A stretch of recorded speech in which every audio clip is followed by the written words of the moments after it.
자, 오늘 하나님께서 우리에게 주시는 말씀의 제목은 복의 근원 아브라함이라고 하는 말씀의 제목입니다. 말씀의 제목이 복의 근원 아브라함이에요. 그래서 이 말씀의 뜻이 무슨 뜻인지, 과연 복의 근원이라고 하는 것이 무슨 뜻인가? 그러면 나도 아브라함처럼 복의 근원이 되기 위해서는 어떻게 해야 될 것인가 라고 하는 것을 하나님 말씀을 살펴보고 은혜를 나누고자 합니다. 오늘 지난주에 이어서 오늘 이 복의 근원에 대한 말씀으로 두 번째인데, 창세기 12장 1절부터 이제 성경을 좀 보도록 하겠습니다. 창세기 12장 1절, 우리 창세기 1장에서 11장까지는, 창세기는 제가 여러분께 말씀드리지만 태초에 하나님이 천지를 창조하셨다라고 하는 천지 창조의 내용을 나타내기 위한 책이 아닙니다. 하나님께서 창조한 이 만물, 그리고 특별히 하나님께서 창조한 인간의 타락입니다. 결국 인간의 타락으로 인하여 멸망할 수밖에 없는, 죽을 수밖에 없는 인간을 구원하시기 위한 하나님의 구원의 시작을 알리는 책이 창세기예요. 그래서 창세기는 1장에서 11장까지 하나의 내용으로서 우리가 생각할 수 있는데, 타락한 인간, 그 인간을 구원하기 위한 하나님의 구원의 시작, 그래서 노아를 통한 구원, 그 다음에 오늘 본문 12장에서부터는요 아브라함이라고 하는 특정 인물을 하나님께서 불러주셔서 그 아브라함을 통해서 하나님의 구원이 어떻게 이루어지는가라고 하는 것을 그러한 내용을 기술한 책이 바로 창세기입니다. 그래서 여러분이 앞으로 창세기를 대할 때 어떤 창조 첫째 날, 둘째 날, 셋째 날 그런 거 몰라도 괜찮고요. 중요한 것은 타락한 인간, 죽을 수밖에 없는, 멸망할 수밖에 없는 인간을 구원하시기 위한 하나님의 구원의 시작이 어떻게 시작되는지, 이것을 발견하는 것이 바로 이 창세기의 내용이라고 하는 겁니다. 오늘은요, 그 구원의 그 내용 중에서 중요한 아브라함이라고 하는 인물을 하나님께서 갈대아 우르에서부터 불러요. 그래서 그 아브라함을 통해서 하나님의 구원의 역사가 어떻게 이루어지는가라고 하는 것을 12장에서부터 설명하고 있는 내용입니다. 그런데 오늘은 우리가 또 새해도 됐기 때문에 아브라함을 복으로, 이 본문의 12장 2절 말씀해 보십시오. 거기 아브라함 내게 너로 큰 민족을 이루고 내게 복을 주거라고 하는, 여기 복이라는 말이 나오고요. 또 그 이름을 창대케 하리니 너는 복이 될지니라 해서 본문은 2절 속에서 복이라는 말과 복이 될지니라라는 말이 두 가지가 나와 있는 겁니다. 그래서 이 내용을 좀 살펴봐야 돼요. 따라서 제가 지난주에 아브라함이 받았던 하나님께서 약속한 복의 내용이 뭔가라고 하는 것에 대해서 지난주에 공부했지만, 이번에 복의 근원을 공부하기 때문에 지난주에 하나님께서 아브라함에게 약속한 복의 내용이 뭔지 잠깐만 복습을 해야 됩니다. 또 지난주에 한 설교 또 한다 그러지 마시고요. 잠깐 복습해서, 하나님께서 아브라함을 갈대아 우르에서 불러서 너는 너의 본토 친척 아비의 집을 떠나 내가 내게 지시할 땅으로 가라 그러면서, 여호와께서 아브라함에게 이르시되, 하나님께서 가라 그러면서 2절 말씀에 내가 너에게 복을 준다, 복을 주어 라고 했는데, 아브라함에게 약속한 복은 어떤 복인가라는 겁니다. 한번 생각해 보세요. 오늘 말씀을 생각하면서 어떤 사람은 기독교가 기복 종교입니까? 왜 복을 그렇게 얘기하십니까? 기독교는요, 기복 종교는 아니지만 하나님께서 성경 곳곳에 하나님께서 복을 주심으로, 여호와께서 복을 주심으로 라는 말씀이 성경 곳곳에 나와 있습니다. 우리의 인생이라고 하는 것은 하나님께서 복을 주시지 않으면, 박복한 인생을 살면 참 힘들어하는 것이 내 인생인 것 같아요. 내 인생 내가 살 것이 아니라 하나님이 주시는 은혜와 복으로 살아가는 것, 그것이 참으로 복 있는 인생입니다. 그러면 아브라함을 불러서 아브라함에게 복을 주시겠다고 약속을 했는데, 아브라함에게 주시고자 하는 복의 내용이 뭐냐는 겁니다. 본문에서 한번 찾아보세요.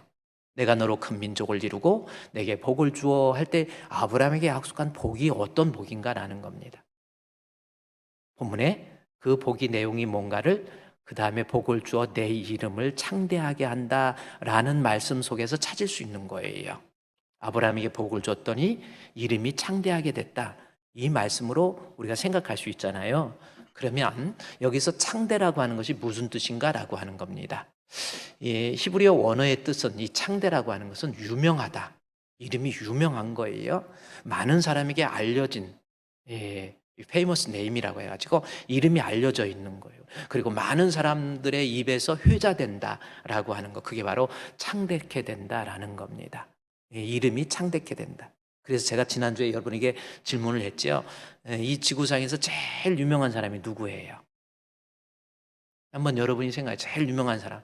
웬만한 사람들 다 압니다. 김정은이도 알아. 아프리카에 있는 저 아주 웬만한 사람들도 다 이 이름을 압니다. 그 이름, 누구 이름입니까? 예수예요. 그렇죠? 예수님 안 믿는 사람은 있어도 예수님 이름을 모르는 사람은 없어요. 예수. 그렇잖아요, 예수. 이 예수라는 이름이 그만큼 유명한 거예요. 그래서 창세기 12장 2절에서 아브라함에게 약속한 복은 창대라고 하는 그 말씀 속에 담겨져 있는 메시아적 의미를 통해서 아브라함이 받게 될 복은 메시아적 복입니다. 그렇죠? 메시아가 임함으로 주어지는 복의 내용이에요. 그러면 메시아가 임함으로 주어지는 복의 내용이 뭔가라고 하는 것은 스가랴서 8장을 통해서 우리가 지난주에 공부했던 내용을 잠깐 소환해서 봐야 됩니다. 스가랴서 8장 12절 말씀에서부터 보면 이 아브라함에게 약속한 메시아적 복이 어떤 내용인가를 설명해 주고 있는 거예요. 본문에 스가랴서라고 기록되어 있죠. 이 스가랴서는 우리 예수님이 이 땅에 오시기 전에 BC 약 522년, 525년 그 사이에 스가랴라고 하는 선지자를 통해서 예언한 거예요. 그러니까 예수님 오시기 전에 장차 우리 예수님이 오시게 되면 그 메시아가 오시게 되면 그 남은 백성들이 어떤 복을 받게 되는가라고 하는 것을 설명하는 겁니다. 그래서 메시아적인 복을 본문에서 설명해 주고 있는 거예요. 첫 번째 메시아의 복이 뭡니까? 평강의 씨앗이라는 말이 있어요. 평강이라고 하는 것은 샬롬 해서 평안하다 그랬죠? 네. 이것은 뭐예요? 하나님께서 메시아가 즉 하나님이 우리의 삶에 간섭해 주셔서 우리에게 메시아적 복이 임하기 시작하면 마음의 기쁨과 평안이 있는 거예요. 우리 인생 살면서 얼마나 힘들고 어렵습니까? 오늘 아까 불렀던 찬송, 우리 할렐루야 찬양대에서 불렀잖아요. 내 영혼 평안해, 내 영혼 편안해, 내 평생에 가는 길 순탄하여. 그래요. 이 평안이라고 하는 거, 얽히고 설킨 문제도 인간 살면서 생길 수도 있고 괴로운 일도 있고 눈물 나는 사연도 있지만 거기에 하나님이 복을 주시면 평강이라고 하는 것이 임하기 시작해요. 아멘. 새해에 하나님께서 여러분의 삶에 간섭해 주셔서 여러분의 가정이 평안해지고 여러분의 직장도 평안해지고 여러분의 자녀들도 평안해지고 우리 교회도 평안해지고 그래서 하나님께 참으로 복된 가정이 되기를 바랍니다. 메시아적인 복의 두 번째는 여기 포도나무의 열매라는 말씀이 있습니다. 잘 맺히지 않는 포도나무에 히브리 땅은 어느 땅이냐면은 그 토지가 포도나무를 심어도 잘 안 돼요. 물이 너무 없기 때문에. 그래서 포도나무에 열매가 맺히는, 즉 육신적으로 살아갈 때 내가 필요한 물질적인 것, 이런 것들도 하나님이 불가능하지만 하나님이 주신다는 뜻입니다. 그래서 포도나무에 열매가 맺기 힘들다는 표현을 거기에 땅의 산물이라는 표현으로 표현하고 있죠. 제가 지난주 설교를 잠깐 듣다가 보니까 내가 지난주 이제 1월 첫 주부터 제가 설교를 10분을 더 줄이려고 무지하게 고민한 겁니다. 그래가지고 이 땅의 산물이라는 것이, 여기 산물이라는 것이 영어로 보면 프로덕트입니다. 소산물이에요. 근데 산에서 흐르는 그 계곡의 물처럼 땅에는, 히브리 땅에는, 이스라엘 땅에는 도저히 그런 물이 흐를 수가 없다. 그러는 것처럼 땅에 소산물이 엄청나게 많아진다라는 그러한 것을 했다가 보니까, 제가 설교 듣다가 보니까 성도들이 오해를 할 수 있을 것 같아요. 그래서 제가 수정을 합니다. 땅의 산물은 소산물을 얘기하는 거예요. 근데 저 표현이 히브리인들한테는 익숙한 표현입니다. 땅에서 이 사막과 같은 곳에서 샘이 솟아난다라고 하는 것, 산의 계곡의 물과 같은 물이 흐르게 된다라고 하는 것은 히브리인들에게 메시아가 임했을 때 임하게 될 하나님의 육신적인 복을 표현할 때 자주 쓰는 거예요. 여러분 1970년도 80년도에 우리가 자주 부르던 복음송가 하나 아십니까? 사막에 샘이 넘쳐 흐르리라. 그거 아세요? 이 찬송, 이 복음송가입니다. 여기 사막에 샘이 난다라는 것은 아까 토지의 산물, 산의 물처럼 그렇게 흐르게 된다는 표현. 이 내용을 제가 생략. 이 내용은 이사야서 11장 1절에서 이새의 씨앗을 통해서 메시아가 임한다. 이사야서 11장 1절에 나와 있어요. 그러면서 메시아가 임하게 되면은 우리에게 나타나는 하나님의 축복이 11장 6절부터 기록되어 있는 거예요. 이 11장 6절에서는 우리 메시아가 이 땅에 임하게 되면 그다음에 어린아이가 양과 함께 살며 어린이가 어린 양과 함께, 이리가 어린 양과 함께 살고, 이리가 잡아먹지 같이 못 사는 건 불가능한 거지만 우리 메시아가 임하면, 하나님이 우리와 함께하면 불가능도 가능. 그래서 어린 양과 이리가 살고 표범이 어린 염소와 함께. 표범이 잡아먹기 딱 어리니까 더 잡아먹기도 좋을 것 같아. 근데도 하나님이 개입하시고 메시아의 복이 임하면 이런 놀라운 현상, 마치 토지에 이 황폐한 땅에, 사막에 세미나, 그래서 송아지가 어린 사지와 살찌는 함께, 어린아이가 함께 끌리며 해서, 이런 내용을 근거로 해서 아까 사막 그 노래 한번 보세요. 이게 바로 히브리 민요거든요. 사막의 샘이 넘쳐. 이거 뭐 옛날 생각하면 우리 가정에 하나님의 은혜와 복이 임하기 시작하면 사막의 샘이 넘쳐 흐르리라. 동의하십니까? 불가능하지만 하나님이 분명히, 하나님이 나와 함께 해주시면 나로 하여금 가능케 되는 역사. 그랬죠? 사막에 꽃이 피어 향내 내리라. 주님이 다스리는 그 나라가 되면은 사막이 꽃동산 되리. 사자들이 어린 양과 뛰놀고 어린이들 함께 둥그는 참사랑과 기쁨의 그 나라. 이거 보세요. 하나님이 함께하는 그 나라. 이제 속히 오리라. 사막의 숲이 우거지리라. 사막에 샘물이 나는 거예요. 이게 어떻게 가능합니까? 그러나 우리의 주님이 함께 하시면 이런 복이 임한다. 사막의 숲이 우거지리라. 사막에 예쁜 새들 노래하리라. 주님이 다스리는 그 나라가 되면은 독도는 우리 땅. 옛날에 70년대 80년대 아이들 막 복음성 가다가 인도하는 사람이 자기도 한참 하다 보니까 주님이 다스리는 그 나라가 되면은 독도는 우리 땅, 그걸로 끝났다는 전설이 있어. 자, 메시아적 복, 스가랴서 8장 12절 말씀에, 여러분, 우리 주님이 그래서 좋은 거예요. 평강의 씨앗을 우리 가정에 허락해 주시고, 우리 주님이 임재하시면 포도나무에 도저히 불가능한 것이 토지에서 프로덕트, 산물을 내게 되고, 그렇죠? 그 다음 절 13절 말씀에 보면은 유다라는 말씀이 나옵니다. 이스라엘이라는 말이 나옵니다. 이스라엘, 유다의 표현은 뭡니까? 유다는 야곱의 넷째 아들이에요. 첫째 아들도 아닙니다. 하나님이 유다를, 죄 많고 허물 많지만 유다를 선택해 주신 거예요. 이스라엘, 선택의 의미잖아요. 하나님이 선택해서 너희로 구원, 영적인 구원. 그래서 여러분, 다시 창세기 12장 2절 말씀에 내가 너로 큰 민족을 이루고 내게 복을 주어 할 때, 이 복은 상대라는 메시아적인 복이라고 하는데, 우리의 평강이 임하죠. 정신적인 행복이에요. 포도나무에 소산이 있게 됐지요. 육신적인 행복입니다. 야곱을 구원해 주시듯이, 유다를 구원해 주시듯이, 하나님이 나 같은 것, 예수님 알고 예수님 믿게 해주시고, 죄 많고 허물 많지만, 그래서 유다의 자손을 깨끗게 하시사, 아하하하, 아하하하, 아하하하, 아하하하. 헨델의 메시아에 나오는 오라티료 내용입니다. 하나님이 나같이 죄 많고 허물 많지만 하나님이 내게 찾아와 주셔서 나에게 복을 주시는 것, 영적인 복이에요.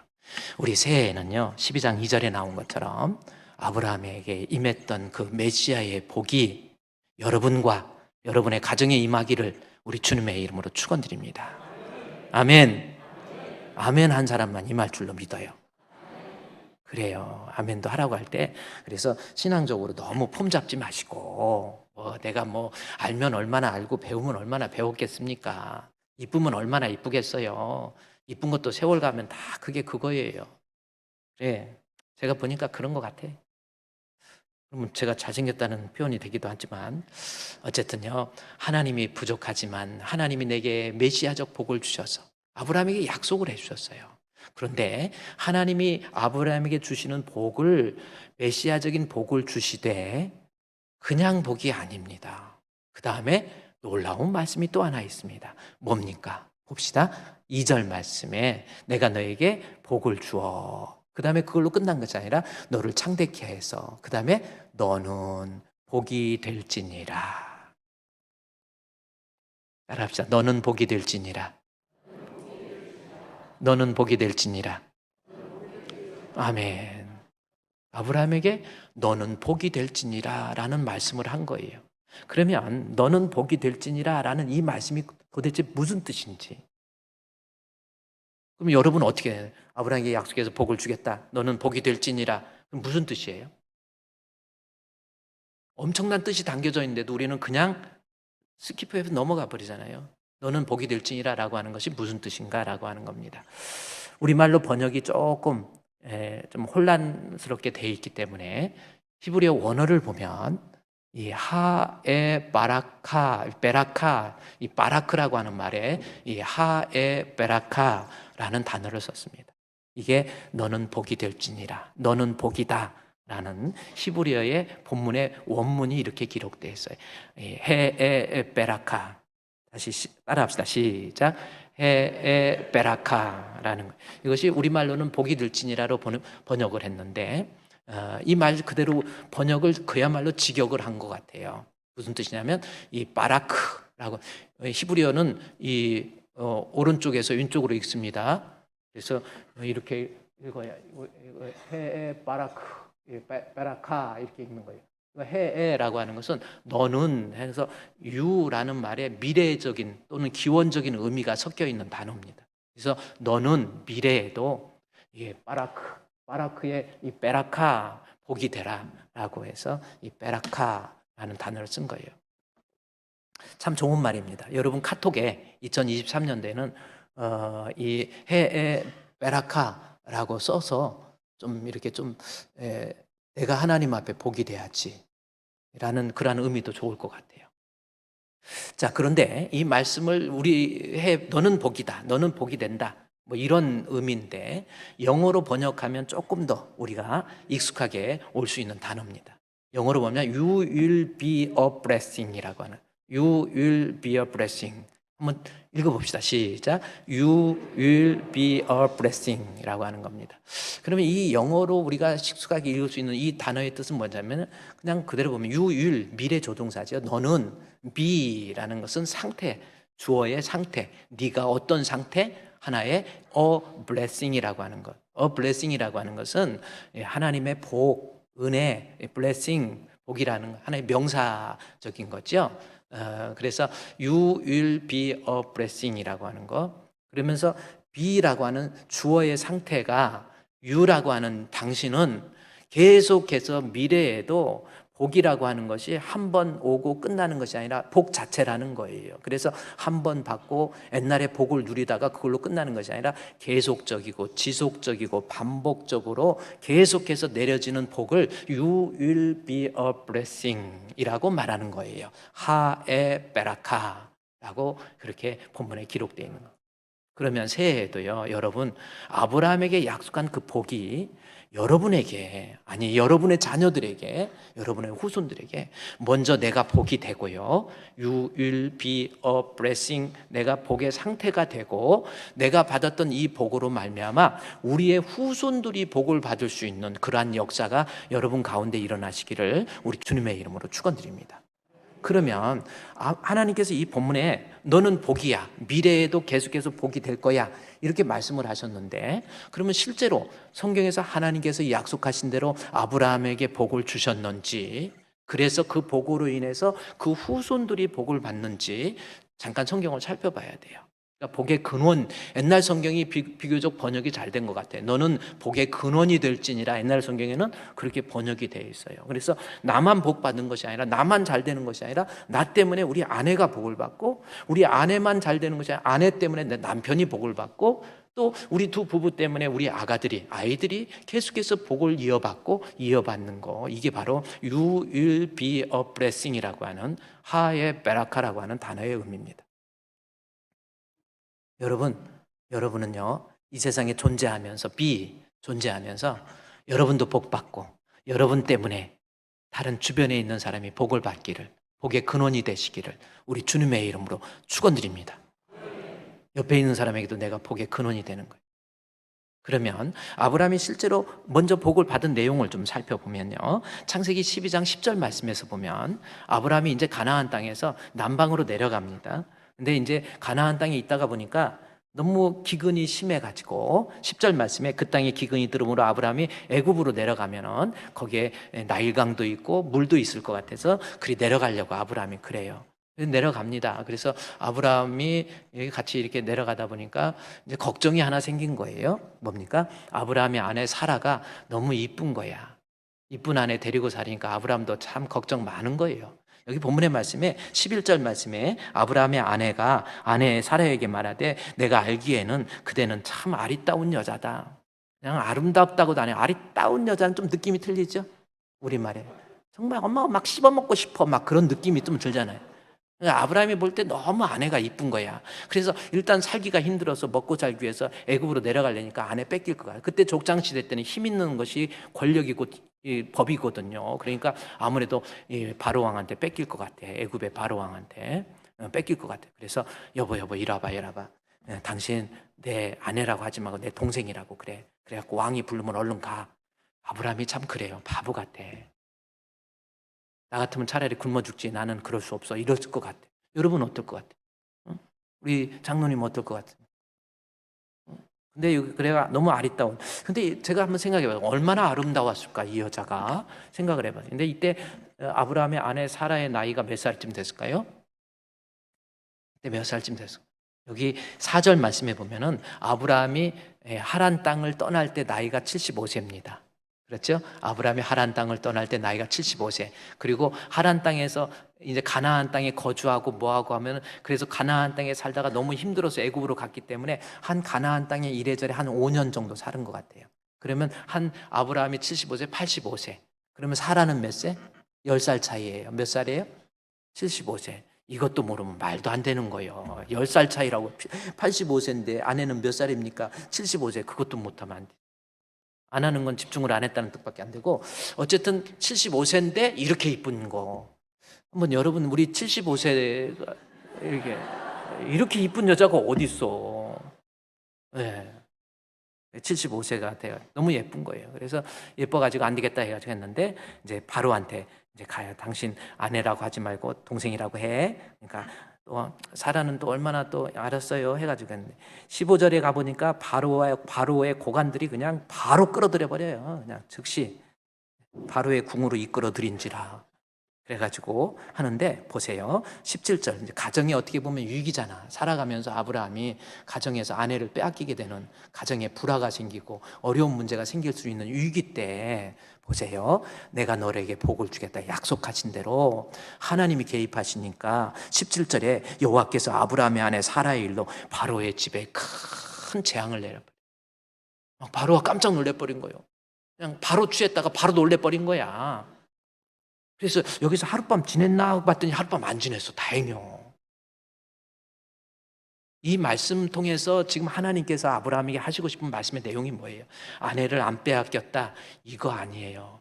가정이 위기가 있고 아내를 빼앗길 위기가 있고 큰 어떤 어려움의 문제가 닥쳤을 때 하나님이 개입하셔서 그 위기에서 건져주시는 하나님. 여러분 새해에도요. 여러분의 가정도 마찬가지예요. 부부가 살면서 갈등도 있고 힘든 것도 있지만은 하나님이 개입하시면 갑자기 남편의 마음에 두려움이 갑자기 남편 얘기하니까 제가 목이 잠기니까 목사님이 뭐 좀 끓이는 게 있는가 그러는데 저는 그래요. 하여튼 남편의 마음 속에 정말 속 썩이는 남편들 이상한 남편 있잖아요. 말도 안 되는 남편들 이런 사람도 여러분 하나님의 여호와의 메시아적인 복이 임하기 시작하면 갑자기 자다가도 일어나갖고 물 벌컥벌컥 마시면서 여보 미안해 그런 역사가 실제로 일어나요.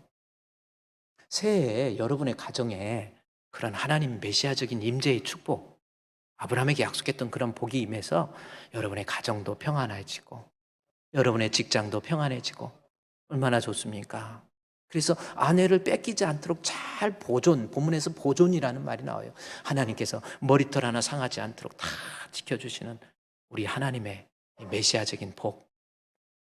하나님께서 아브라함에게 복을 주셨다라는 거. 또 이야기합니다. 13장에 가서는 이제 아브라함이 13장에 이제 소돔과 고모라의 이야기가 나옵니다. 아브라함이 그 조카, 그러니까 형님의 아들이에요. 아브라함의 아버지 데라가 아브라함과 나홀과 하란을 낳고 하니까 하란이 제일 막내인 줄 아는데 아닙니다. 이거는 영적인 의미에서 아브라함을 앞으로 당겨놓은 거고요. 하란이 제일 큰 형이고 그 다음에 아브라함, 그 다음에 나홀입니다. 근데 이 하란이 제일 큰 형인데 어떻게 아기 낳고 그냥 죽어버린 거예요. 그러니까 하나 아들이 남았는데 아들 하나가 그 아들도 있고 딸도 있었는데 아들 롯이 이제는 어떻게 되면, 그래서 아브라함이 하란 떠나라고 그러니까 그 조카 롯을 데리고 가요. 하나님께서 분명히 데리고 가지 말라고 그랬거든요. 너는 너의 본토 친척도 떠나라고 그랬는데 친척 데리고 갑니다. 왜 아브라함이 데리고 갔을까 생각해 보니까 이때까지만 해도 아브라함이 아들이 없었으니까 내가 형 아들을 내 아들로 키워야지라는 그러한 마음이 아브라함 마음속에 있었던 것 같아요. 어쨌든 아브라함이 그 조카 롯을 데리고 갔는데 같이 있다가 보니까 이 네게부 지역에서 같이 있다가 보니까 이제 목축업, 이 소돔과 고모라 이 요단강의 요단 지역이거든요. 그래서 소돔 땅까지 거기 가서 목축업하면서 양을 치면서 살다가 보니까 서로 다투기 시작한 거예요. 그래서 아브라함이 안 되겠다. 8절 말씀에 13장 8절에 아브라함이 롯에게 이르되 우리는 한 친족인데 너나 나나 내 복자나 서로 다투게 하지 말자 해가지고 네가 먼저 선택해. 네가 어느 땅 갈래? 그러면 네가 좌하면 나 우하고 우하면 좌할 거야. 먼저 선택해. 그랬더니 이 조카 아브라함의 조카 롯이 아니에요. 무슨 말씀입니까? 우리 작은아버지 먼저 하세요. 이래야 되는데 네 알았습니다 해가지고 아주 좋은 땅 다 뺏어가. 이놈 새끼. 이 13장 10절에 이에 롯이 눈을 들어갔고 보이는 건 있잖아요. 눈을 들어가지고 요단 지역을 바라보니까 소알까지 온 땅에 물이 넉넉하고 소돔과 고모라가 여호와의 동산 같고 애굽의 그 나일강 같은 거예요. 그러니까 이 땅 달라고. 그러니까 아브라함은요, 지금 여러분 그냥 단순한 게 아닙니다. 목축업을 하는 입장에서 그 소할 땅 다 뺏어가면 아브라함이 양떼 어떻게 키우라고 그래요? 아브라함 죽는 거예요. 방법이 없어요. 아브라함 조카가 가지고 가겠다고 그러니까 아브라함 살 길이 막막한 거예요. 큰 위기가 닥친 거예요. 인생 살면서 물질적으로 그야말로 큰 위기가 내가 이 험한 세상 어떻게 살지? 나 이렇게 코로나로 인해서 직장 생활도 제대로 못하고 나 어떻게 살지? 이럴 때 하나님께서요, 아브라함 조카 롯이 가져가니까 하나님 불러. 야 이리 와봐 이리 와봐 한 다음에 너 동서남북 걸어. 앞으로 네 땅 되게 할 거야. 너 하늘의 별과 같이 네 자손도 많게 하게 약속을 해주세요. 그런데 아브라함에게 그 약속을 하는 것이 중간 성경 창세기 13장에서의 중간 핵심 키워드가 아닙니다. 그 본문을 통해서 이 조카 롯이 소알 땅에 좋은 곳 다 뺏어갔다고 하는 것을 통해서 저자가 말하고자 하는 의도는 뭐냐면 바로 창세기 13장 13절 말씀이에요. 이게 뭡니까? 조카 롯이 가지고 갔던 소돔 땅은 여호와의 앞에 악하며 큰 죄인이었다라는 겁니다. 이 말씀을 왜 이 저자 모세가 여기에 기록해 놓은 줄 아세요? 뭐예요? 어떤 의미입니까? 우선 육신적으로 내가 손해보는 것 같아. 나 진짜 앞으로 살 길이 막막해. 그러나 네가 소돔 땅으로 갔을 때 그 소알의 좋은 땅에서 하나님 앞에 악인이 되어서 신앙에서 떠나고 믿음에서 떠나고 하나님 경외하는 마음에서 떠나서 결국은 영적으로 멸망할 수밖에 없는 위기의 순간에 하나님이 개입하셔서 아브라함으로 하여금 죄악에 빠지지 않도록 하나님이 아브라함을 지켜주시고 있다는 거예요. 여러분 인생 살면서도 똑같습니다. 우리가 인생 살면서 우선 당장은 신앙을 포기하고 믿음 포기하고 엠마오로 내려가는 두 제자처럼 나 세상에 가서 물고기나 잡을 거야. 나 세상에서 농사나 지을 거야. 이렇게 내려가는 그러한 모습. 우선 육신적으로 살기가 힘들으니까 나 교회에서 신앙생활 하는 것도 너무 신앙생활 힘들고 교회도 너무 멀고 아유 나 교회도 별로 다니고 싶지도 않고 봉사하려니까도 힘들고 아유 그러니까 그냥 적당히 나 믿음 생활 하다가 아니에요. 그렇게 생각하는 것이 인간의 마음이었지만 하나님의 복이 임한 사람에게는 아브라함의 마음에 간섭해 주셔서 롯의 마음을 감화시켜 주셔서 좋은 것 같지만 소돔 땅 너 가져. 나는 하나님 이거예요. 영적으로 시험 들지 않도록 신앙 잃어버리지 않도록, 이 세상 험한 세상 살면서 믿음 잃어버리지 않도록 하나님이 개입하셔서 소돔의 그 위기로부터 하나님이 건져주셔서 시험으로부터 건져줄 수 있는 하나님의 메시아적 임재의 축복이 얼마나 강하게 임합니까? 험한 시험 물속에서 나를 건져주시고 노한 풍랑 지나도록 나를 숨겨주소서. 주여 나를 어떻게 돌아보사 고이 품어주시고 험한 풍파 지나도록 나를 숨겨주소서.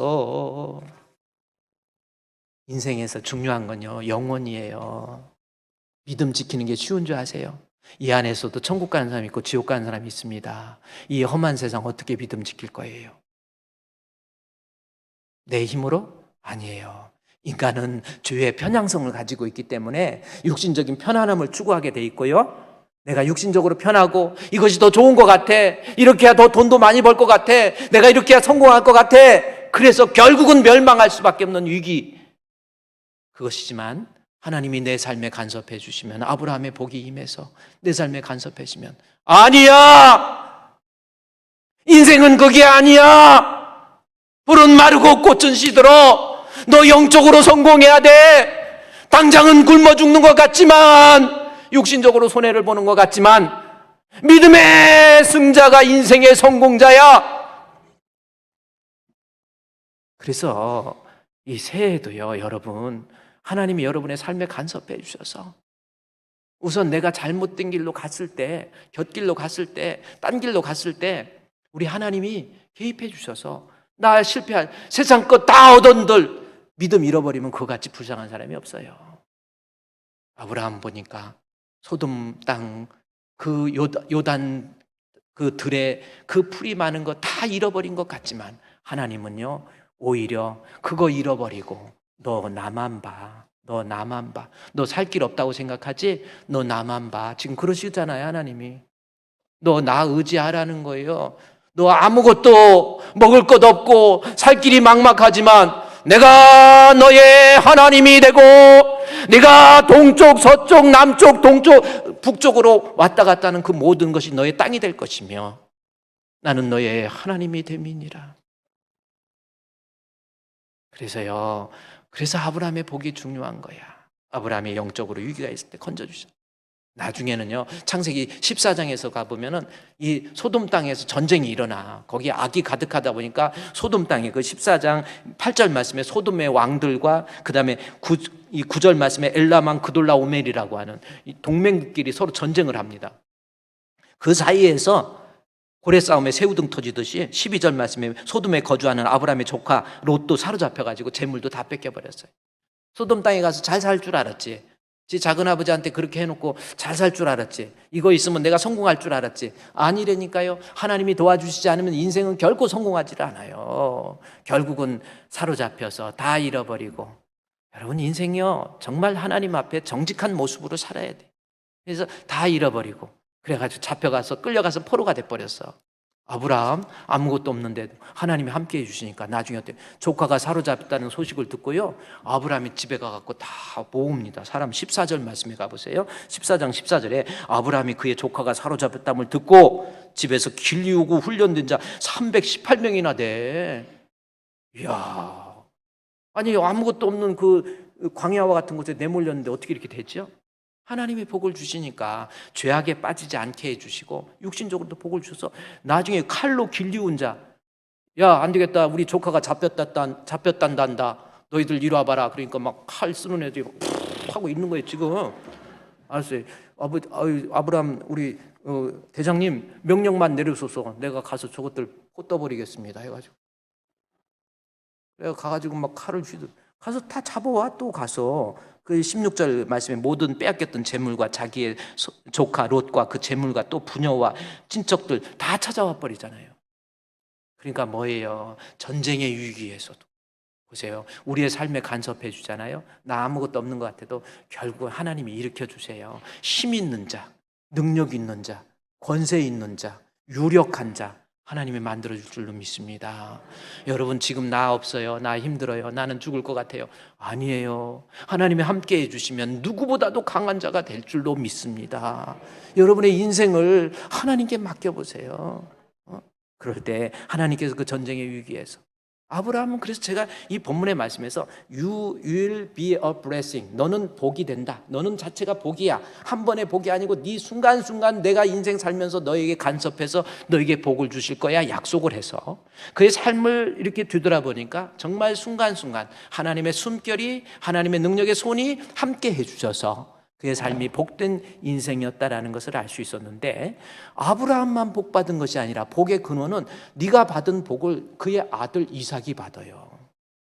참, 이삭 나오니까 아브라함, 저는 어렸을 때 아브라함은 왜 아신데 그 아들 이름은 또 이시냐, 이게 또 이렇게 좀 그랬는데, 아브라함 하여튼 이삭이 아들입니다. 그런데 이삭이 아들인데 얘는 성격을 좀, 얘라고 그래서 좀 죄송해요. 얘는 성격이 좀 티미해. 이렇게 좀 뭐라고 할까요? 소극적이고. 그래서 결혼도 해야 되는데 막 자꾸 결혼도 안 해갖고, 야, 아브라함이 얼마나 고민하는지, 야, 너 결혼부터 해야지. 우리가 나이가 들면 부모님들은 명절날 오면은, 야, 너 왜 결혼 안 하냐, 왜 관심이 없냐 막 그러잖아. 그러듯이 아브라함도 늘 족장시대 때 40세까지 결혼 안 했으니까, 야, 너 결혼해야지. 근데 또 애가 별 관심이 없어. 결혼하자고 그러면 아이 됐어요. 그래가지고 그런 이삭입니다. 근데 안 되겠다 해갖고 아브라함이 그 종을 데려다가 불러갖고 저 하란 땅에 가서 외삼촌, 그러니까 아내의 그 오빠한테 가서 그 집에 가서, 그때는 족장시대 서로 같은 결혼하잖아요. 그래서 거기 가서 아내를 좀 구해와라 그래요. 가가지고 리브가를, 그래서 이 이삭과 동성동부는 아닌 것 같아요. 이삭은 이씨지만 여긴 리씨야. 이 북한에서 왔는지 리브가 동지를 딱 데려와가지고 둘이 결혼을 시켜서 살게 됩니다. 결혼해서 이제 살게 되는 거예요. 그러니까 성격적으로 보면은 별로 적극적이지도 못하고 또 이래요. 그런데 이런 사람들이 어떻게 좀 인생을 어떻게 살까 했는데, 아버지 아브라함에게 받았던 복을 이삭이 받아요. 그것이 창세기 26장에 한번 보면요, 창세기 26장에서 여러분 조금 넘어가 보세요. 아버지가 받았던 복을 창세기 26장 12절 말씀에, 이삭이 그 땅에서 농사해서 그 해에 100배나 얻었고 여호와께서 복을 주심으로, 이 말을 강조하죠. 비록 좀 성격적으로도 좀 부족하고 또 연약하고 또 여러 가지 이렇게 적극적이지도 아니고 이러지만은 하나님께서 은혜 주시니까, 복을 주시니까 농사를 졌는데 그의 100배의 수입을 얻는 거, 이것이 뭐예요? 이삭이 잘해서가 아니라 본문에서 분명히 뭐라고 그랬어요? 농사에서 100배의 수입을 얻었는데 그 이유가 뭡니까? 그 근거가 뭡니까? 여호와께서 복을 주심으로. 이 복이 누구야? 아버지 아브라함의 복을 이삭이 받는 거 아닙니까?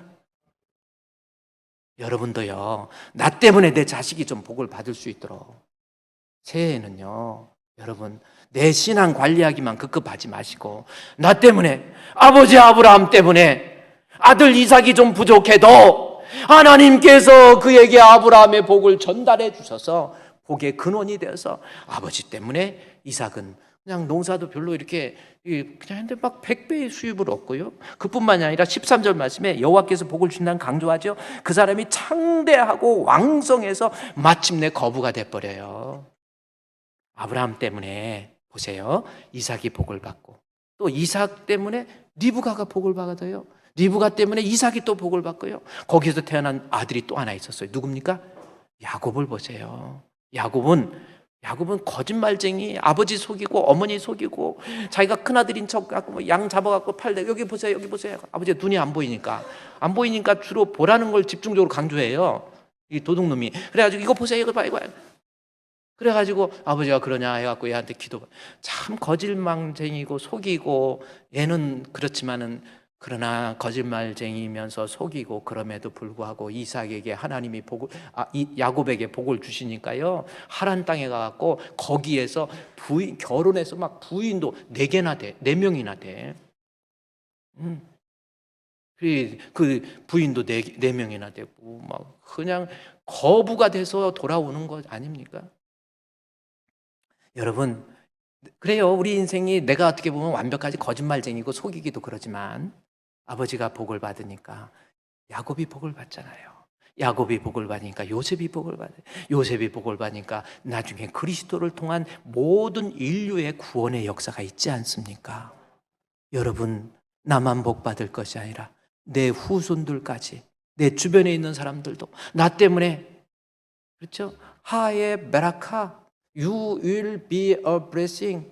내가 복의 근원이 돼서 내가 소속되어 있는 곳에 가는 곳마다 나 때문에 복을 받는 거예요. 나 때문에 아버지가 복을 받고, 나 때문에 우리 아들이 복을 받고, 나 때문에 우리 아내가 복을 받고, 우리 아내 때문에 남편이 복을 받고. 얼마나 그게 바로 너는 복이 될지니라 라는 말씀입니다. 여러분도요, 새해에는 복의 근원이 되셔서, 할렐루야, 복의 근원 안 되고 싶어요? 그냥 나 혼자만 잘 먹고 잘 살고 그냥 그렇게 살다가 내 새끼들은 지옥 가거나 말거나 신경 안 써요? 진짜 안 쓰는 것 같아. 복의 근원이 되자는 거예요. 나로 인해서 내 후손들이 복을 받고, 내 자식들이 복을 받고, 엄마의 끊임없는 기도와 기도에 의해서 우리 후손들이 복을 받는 거예요. 그러면 어떤 사람에게 이런 아브라함에게 약속한 복, 계속해서 복의 근원이 될 수 있을까? 어떤 사람에게 천대까지 약속한 복이 있는가? 이걸 좀 찾아봐야 돼요. 이 출애굽기 20장에 이제 가보세요. 이제 요 본문 창세기 출애굽기 20장에서 그러면 어떤 사람에게 천대까지 복을 주신지 20장 6절 말씀, 출애굽기 20장 6절 말씀에 보면 거기 나와 있어요. 나를 사랑하고 내 계명을 지키는 자에게 어떻게 천대까지 은혜를 베푸시느니라. 할렐루야. 천대까지 은혜는 뭐예요? 나만 복 받는 것이 아니라 내 후손의 후손까지도 복 받는다라는 겁니다. 천대까지 그러면 천대면 저게 한 세대를 성경에서는 40년을 한 세대로 보는 거거든요. 그래서 광야 40년도 사실 한 세대가 다 불순종하던 그들이 멸망했다라는 것을 얘기하는 건데, 한 세대가 40년이면 천대면 몇 년이야? 네? 4만 년. 몇 년? 4만 년 보고 지금 지구가 5만 년 얼마 되지도 않아요.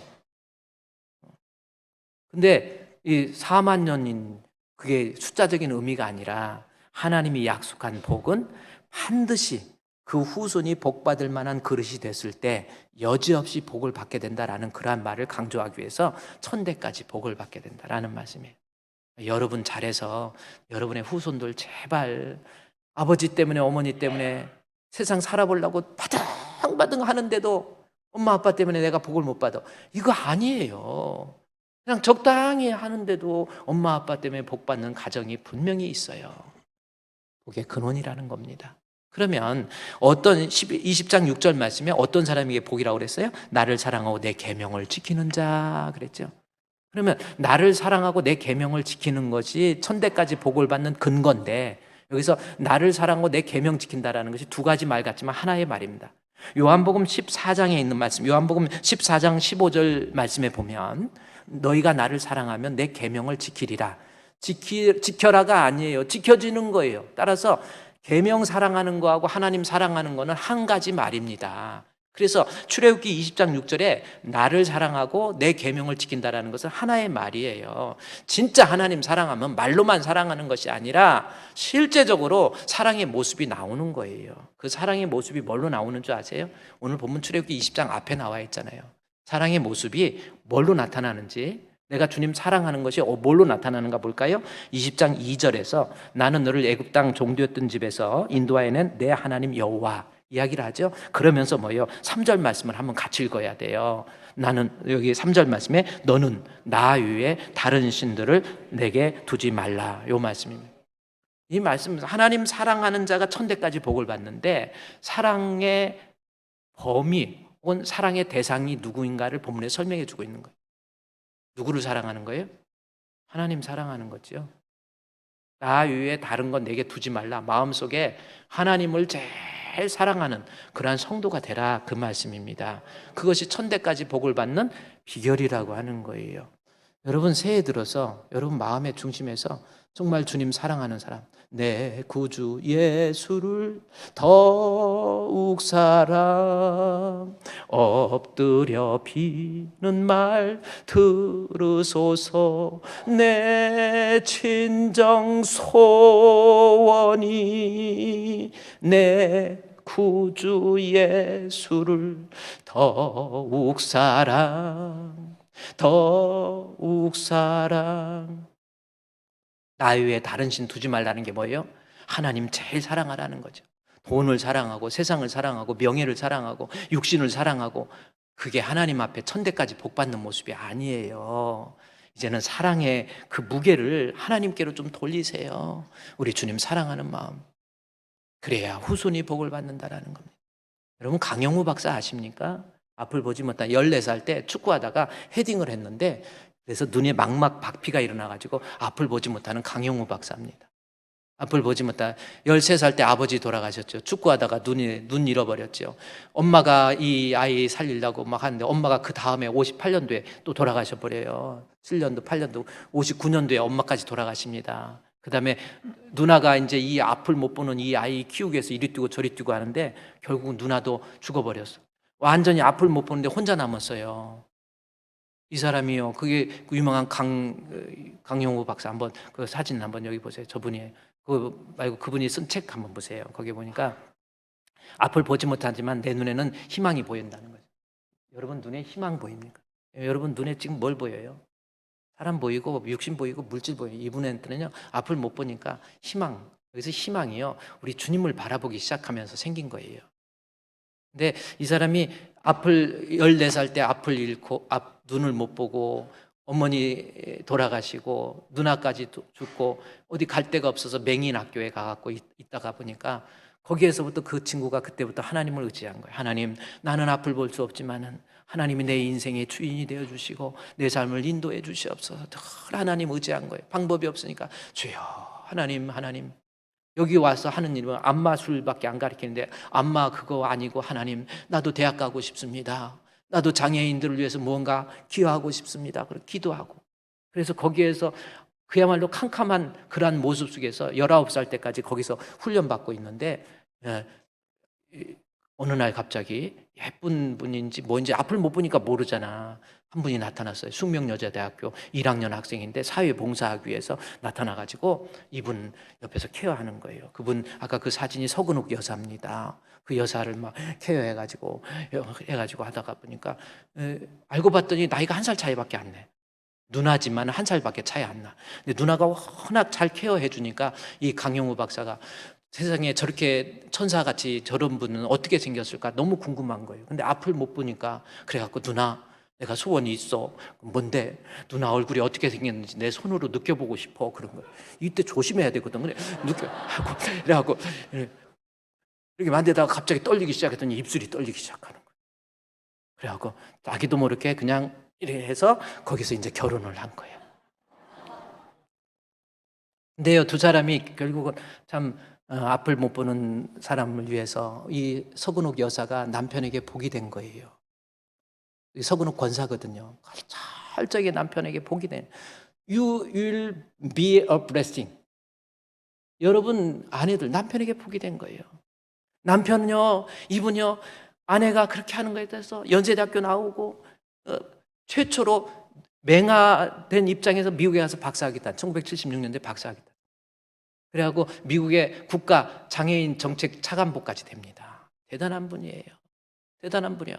그래가지고 나중에 이 사람이 인생을 설계하면서 이 사람 서근옥 여사를 만나면서 이름을 바꿔요. 당신 이름을 석은옥으로 바꾸라 해갖고, 거기 그 책에 보면 어떤 그 한번 내용을 좀 띄워주세요.